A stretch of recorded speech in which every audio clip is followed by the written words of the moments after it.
So I know we've been jumping around a little bit here. We started with light mechs. I couldn't contain my enthusiasm, and we immediately jumped to assault mechs.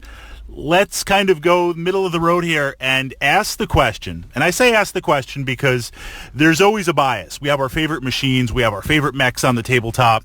It could be from a tactical perspective. It could just be for whatever reason you love that quirky type of mech. Best mech and worst mech. Medium mechs. Now we're going to further qualify and just look at Inner Sphere, Succession Era. This could be a primary mech. It could be some variants on there. I'm going to offer my vote regarding two primary type mechs before we get into some variants. And then I'm going to turn it over, best and worst. You only get to pick one of each. Your thoughts, your opinions, or confirm or refute my thoughts on it. So, okay, let's start with the worst mech on here. And I have to say, you'd think, given my playstyle and my obsession with being the most feared Locust pilot in the Inner Sphere, one that I have to say I'm making very good progress on here, you'd be a little bit surprised to find this as my worst vote. The Cicada. And I say the Cicada because I am constantly surprised in playing Battletech. I think of the Cicada as like, I don't know, a beefed up Locust, a higher end, higher battle value, but still within the tonnage light mech on there. I'm surprised every single time when I really crunch the numbers and read the tech manual and find out, no, this is a medium mech, but it carries the firepower of a heavier light mech, but it doesn't do it very well. A Jenner will outshoot it. I mean, we've got, the medium lasers and a small laser. I feel like with a small laser, I'd rather have machine guns, because given the damage output and the range, yes, that makes me vulnerable to ammo explosions, but I feel like I could at least engage infantry or do a little bit more damage if I'm going to get that close.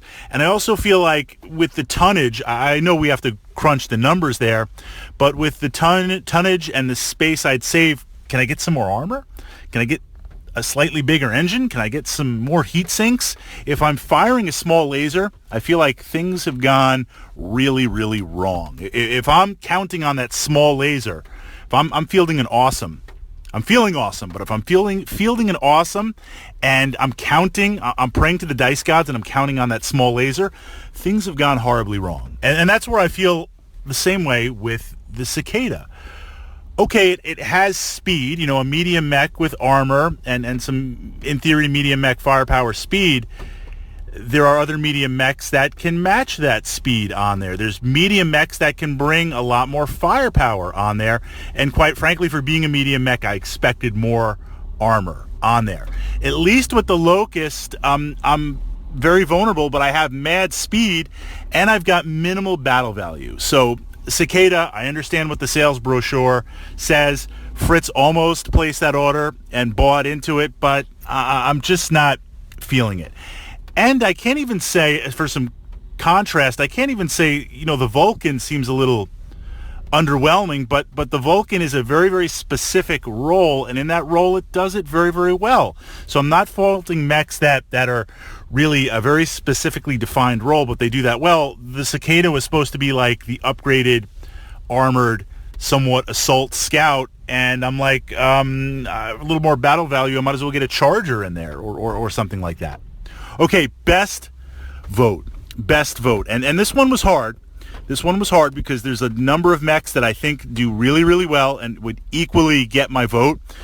So the tiebreaker for me, and I'm taking out, again, my personal bias of I love this mech, I love that mech. I'm trying to look analytically. I'm trying to crunch the numbers, consulting, the tech, and trying to see, there's about 5 or 6 medium mechs that if you name them, and maybe you will, I would say yes, absolutely.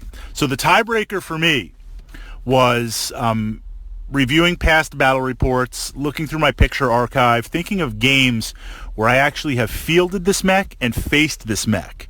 And when I faced it, it really caused some problems. And when I fielded it, problems as in like it was a pain to put down. And when I fielded it, it was solid. It did really, really well. My vote, the Wolverine. The Wolverine. We've got good armor. We've got good movement. We've got good jump capability on there. So nothing super great, but nothing really terrible on there, bad. Solid. We've got the autocannon. We've got the laser.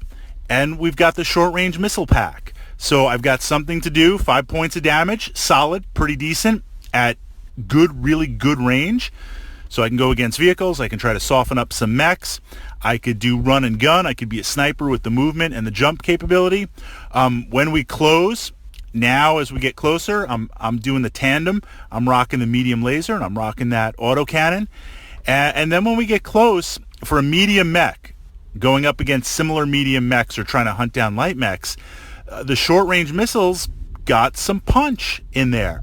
And if I had to tag team a heavy mech, I've got some good firepower. I've got some good close in. I've got my fists to rock. I could do death from above if absolutely necessary on there.